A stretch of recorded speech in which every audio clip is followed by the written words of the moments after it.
You're now listening to The Big Trade with Peter Pham, enlightening conversations for maximum market returns.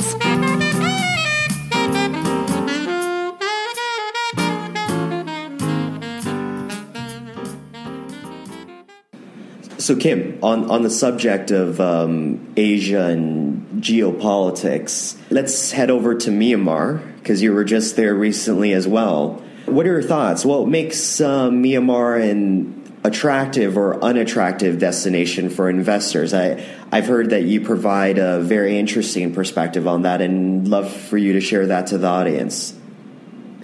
Well, I think Myanmar will be, before I went, I heard stories about how this, Myanmar will be in 20 years what Thailand is today, or Indonesia. I don't know. I think Myanmar has enormous opportunity when you look at the size of the market, when you look at the natural resources. Clearly, there's enormous opportunity. But this is a country that was kept behind a dark curtain for a good 50 years. The legal infrastructure is in shambles. It's a weird mix of socialism and residues of the British system and all sorts of other things that the Burmese generals threw in there. The education system is in huge trouble, and what that means is that this might sound parochial, but nobody speaks English. So few people speak English, and unfortunately, English is the language of investment. And if I'm a potential investor and I need to go there and hire local people, it's extremely difficult to find people. The infrastructure is poor at best. Prices for things like houses and office space is absolutely astronomical. It's more expensive than in New York or Tokyo.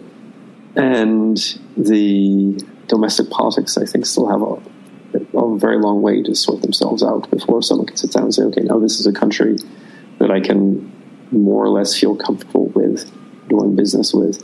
The U.S. and the West had imposed sanctions on Myanmar for a long time, and they were largely lifted about 2 years ago. Right. The reality there, though, is that there are somewhere around 100 individuals on a blacklist that Western investors cannot deal with.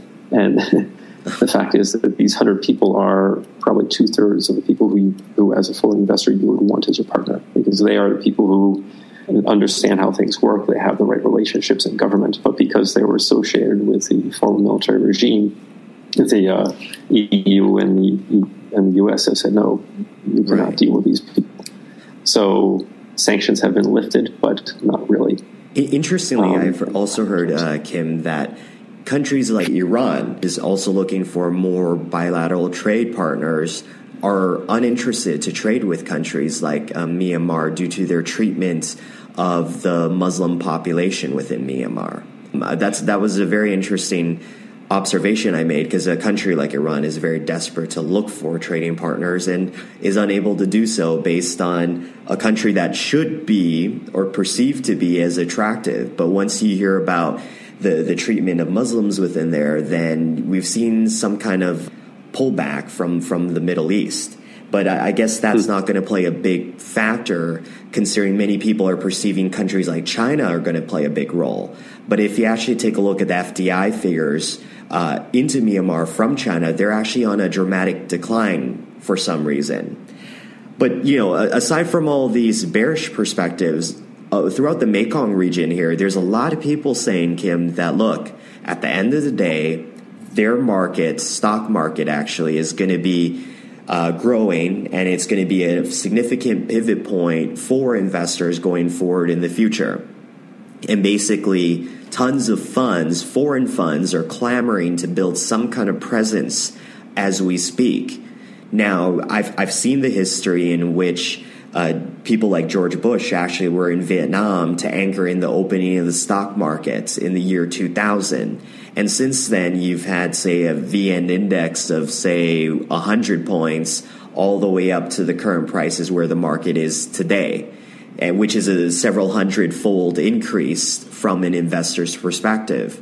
So I guess the question for you, Kim, is despite all of these issues and concerns and potential sanctions and blacklists and limited trading partners and decline of FDI, in terms of public investments and the fact that that market is going to open and more companies are going to become listed, does that not counterbalance or bring some balance to the relatively bearish view that we've been discussing about?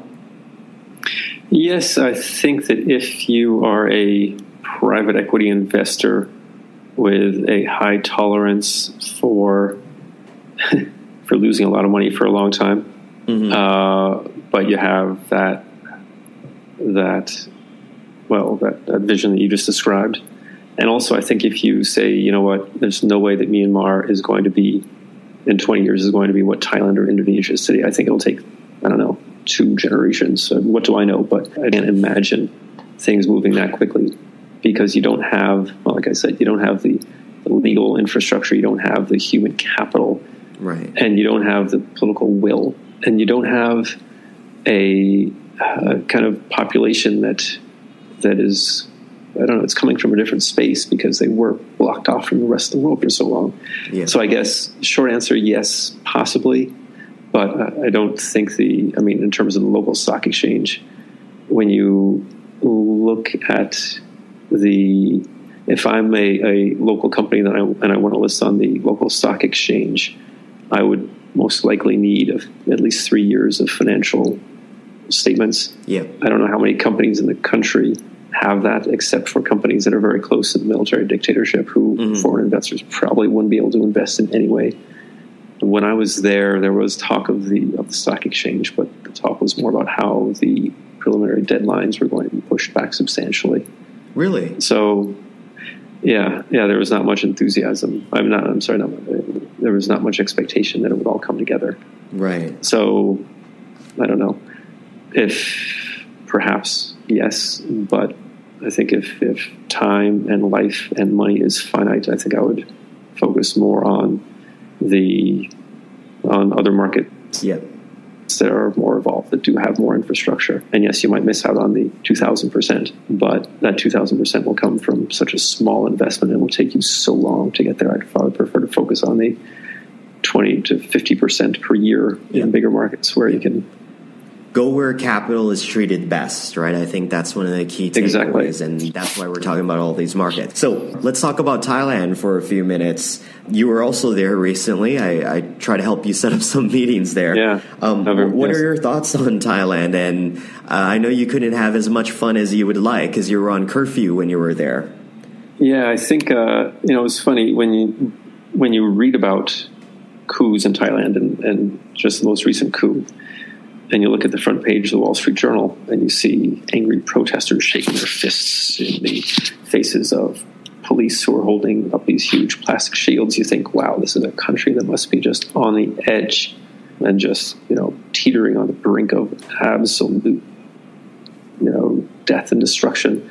And you go there and, of course, Bangkok is a buzzing modern city with sparkling shopping malls and everything else, and you don't see a single protester, you don't see a single policeman the entire time in the midst of supposedly this big political, the coup and everything else that went along with it. So I think that it's a market that is not immune to political risk, obviously, but local investors certainly have learned to just push through, and international investors who sell because of concern about that, there's always a willing local buyer. I think you look at a lot of markets, a lot of countries, and the economies thrive irrespective of the political system. And Thailand may well be one of those that, without getting into the messiness of the red shirts and the yellow shirts and the king and everybody else, but maybe one of those countries that thrives despite having an extremely messy political environment. It's almost kind of like buy the read or sell the facts for Thailand, in which every time these coups happen, a few days later, if the exchange is active, an investor or trader comes in and starts buying the equities hand over fist, and they do quite well. Exactly.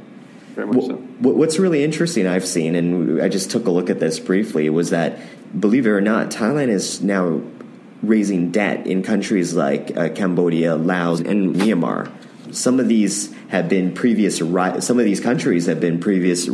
to Thailand, which makes it very interesting as well. I don't know if you have any thoughts on that or thoughts on the impact they can have. One perception or view of Thailand is that they can try to become an economic hub within the Mekong region, which is Myanmar, Laos, Cambodia, Vietnam, and Thailand, probably more adequately positioned than a country like Singapore or city-state like Singapore. I think that would make sense if, to some degree. I think, though, that ultimately the biggest companies will always gravitate toward those places where they can raise capital more easily and more cheaply. Right. And no matter what Thailand does, no matter what the local capital market does, Singapore is always going to be bigger. There's always going to be more money there, more investors there. So if I'm a mid-sized company in Cambodia and I can, right now, I have a relationship and within Thailand and raise capital there, that might be fine. But once I grow to be a truly large company in a regional context, I'm going to look toward the larger market. Right. So it might be a stepping stone, which would be fine. I think, from what you're describing, I think that might make a lot of sense. Okay, so outside of Thailand, let's talk about Mongolia. Kim, what is going on in Mongolia, and how can what should investors be thinking right now? You know, we've seen significant declines as most major indices have actually increased in the last few years. What's going on there? I know you were there, so share to us, the audience, about all of this. Yes, Mongolia is it's all of 3 million people, but it's potentially enormously wealthy because of its coal and its copper primarily. About 5 years ago, it started to become a sort of flavor of the day frontier market. The tiny stock market moved up something like 500% in a matter of a year and a half. And the country was really working hard to attract investment. And one of its biggest, well, by far its largest investor was global miner Rio Tinto, which invested in a copper mine that could become the world's largest copper mine. What subsequently happened is that Mongolia is one of Mongolia's large neighbors. It's sandwiched right between Russia and China, of course. And the Chinese National Coal Company tried to buy a large Mongolian coal mining company. And the Mongolian government was up in arms. The nationalists came out of the woodwork and said, we cannot have the Chinese buying our crown, our assets like this. So the government passed some sort of regulation that was supposed to only stem or to prevent this transaction from happening. It wound up having the effect of blocking pretty much all foreign investment in Mongolia. So suddenly, within a matter of a year, FDI fell by more than 50%.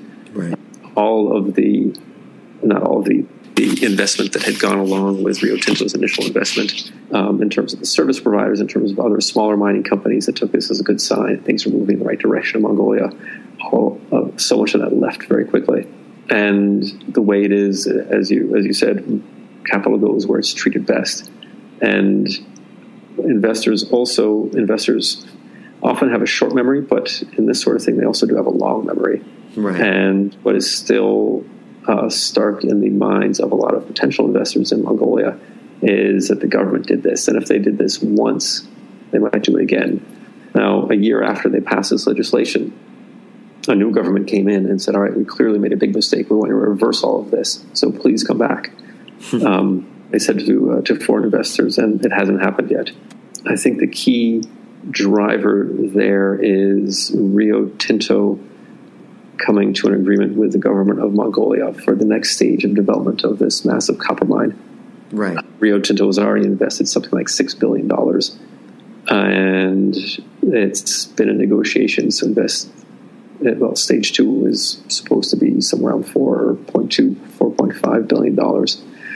and it hasn't happened, and everyone's been waiting. In the meantime, the currency has been weakening. Foreign investment has stayed away. FDI has continued to fall. The stock market has been drifting downward. Yeah. And just a few weeks ago, the prime minister was fired, and a new prime minister is coming in. And there's talk that a grand coalition of the majority and the opposition will come together, and the new prime minister has a very good reputation amongst investors. So I think there's a lot of hope that things might finally be coming together, but I think that a lot of people have been expecting and hoping that for a while now. So just to recap for Mongolia is that we need to be looking for, throughout the news wires, about an agreement signed with Rio Tinto and Mongolia, and we need to keep an eye on the current president and how he accommodates foreign investors to some extent. Yes, I think the current prime minister exactly signs that he actually is going to move forward with the agenda that investors hope he's going to move forward with. And the day that this deal is signed will be, I think, a very big deal. Now, are foreign investors able to invest into Mongolia? I know there's a lot of closed-end funds, and, having been here in frontier markets, sometimes I get very frustrated with closed-end funds. You tend to see astronomical NAVs discount relative to price, and many of these assets are going into things such as real estate or mining companies where the valuation can be relatively ambiguous. So what's an investor to do from this perspective? Well, you could open a local account and invest in local shares on the Mongolian Stock Exchange. If you don't want to do that, there are a few traded companies in New York and on the Toronto Stock Exchange. Right. The main company that will benefit from Rio Tinto signing this deal is 51% owned by Rio Tinto. It's called Turquoise Hill Resources. TRQ is the ticker on the New York Stock Exchange. Right. And that will be the main beneficiary, I think, of this deal finally being signed. There's also some event-driven speculation for any of you guys. No, exactly. Right there. So thanks. This sounds terrific. Final country on our world tour, Kim. We've been everywhere, right? We've been to Russia, Mongolia, Iran, Thailand. Let's finish this off with your most recent trip, which was to Venezuela. The markets are fantastic, right? The last 2 years, up 40% since June so far. But the issue is that there's a lot of inflation. So what's the story there about Venezuela? Venezuela is fascinating. I think it's probably one of the, it's the most screwed up country. Even more so than Argentina? Oh, Argentina is a Swiss clock compared to Venezuela, which is really saying something. Yeah. Venezuela has either 3 or 4 exchange rates, depending on how you count them. Right. And the difference, if you go to if you land and you exchange money at the airport, you get 12 bolivars to your dollar. Right. And if you go into town and you know somebody who knows somebody who needs dollars, you would get $100 bolivars to your dollar. Mm-hmm. Now, and that's obviously an 8-fold difference. That's huge. And that was 100 a few weeks ago when I was in Venezuela. As of a few days ago, it had moved to 125. So the black market rate had depreciated another 25% relative to the dollar in a matter of weeks. And when earlier, Peter, you were talking about how people try to find ways around impediments to the free movement of capital. Yeah. And I've never seen so many examples of that as you see in Venezuela. There are entire industries that exist, entire millions of people who earn a living by playing these differences in the exchange rates. Mm. Because if you can get your bolivars at 120 or 100 bolivars to the dollar, Venezuela is incredibly cheap. You can eat out. 2 people have all the food, all the drink you want, and it will cost you $15. On the other hand, if you get bad exchange rate, it's very expensive. Right. So people will break their backs to get the better exchange rate. And there are all sorts of ways they can do that, one way or the other. So like many of the economies we discussed about earlier, it sounds like obviously Venezuela is very dependent on oil, which accounts for over 90% of their exports. With the price of oil declining the way that it is, how should investors perceive this? And also, are they eating a lot of McDonald's? Because as you know, we were talking about getting some exposure throughout South America. And I was telling you about one of the holdings that I like, which is Arco, that has the master franchise license to McDonald's. So great to hear your observations when you're there. Well, the problem with having any sort of business in Venezuela is that you can't get your money out. Yeah. And if you want to fly American Airlines to Caracas, there's only one flight a day from Miami. There used to be 7 or 8 flights a day. And American Airlines cut back on its business with Venezuela because it can't get its money out because of the foreign exchange regime. Right. So from an investment perspective, you mentioned the stock market. I think for one thing, for a foreigner to invest in the Caracas Stock Exchange, I think would be foolhardy at best because you can't get your money out. Right. And getting money in is difficult. What sort of exchange rate would you get? And the market is quite illiquid, and it's a way that domestic investors try to hedge themselves against inflation. Venezuela has the world's highest inflation at 63% a year. At least that's a proof of concept that stock markets are an excellent hedge on inflation. Yes, it is. That's true. So how can we get some synthetic exposure if we really believe that, look, inflation is going to continue and the markets are going to reflect that in some shape or form and hold, say, for example, U.S. dollar in the process? You know, the government nationalized the only companies that had any foreign traded stock.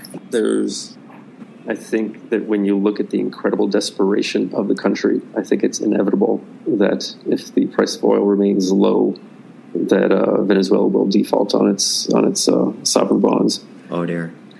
The politics are incredibly intricate, and it's very difficult to see how Venezuela emerges from where it is now. Mm-hmm. And you know, as a investor, you're always looking for the shaft of light. You're looking for the catalyst that no one else appreciates. In Venezuela, I really don't see that. I think if you really wanted to get exposure, you should take a vacation there and go to the beach and live like a king on your dollars. The only problem is it's one of the most dangerous countries in the world. Caracas has the highest murder rate of any major city. Thievery, robbery, you name it. It's incredibly dangerous. So it's not exactly a tourist magnet. And there are no real, aside from the city that you mentioned, there are very few ways of getting any sort of equity portfolio.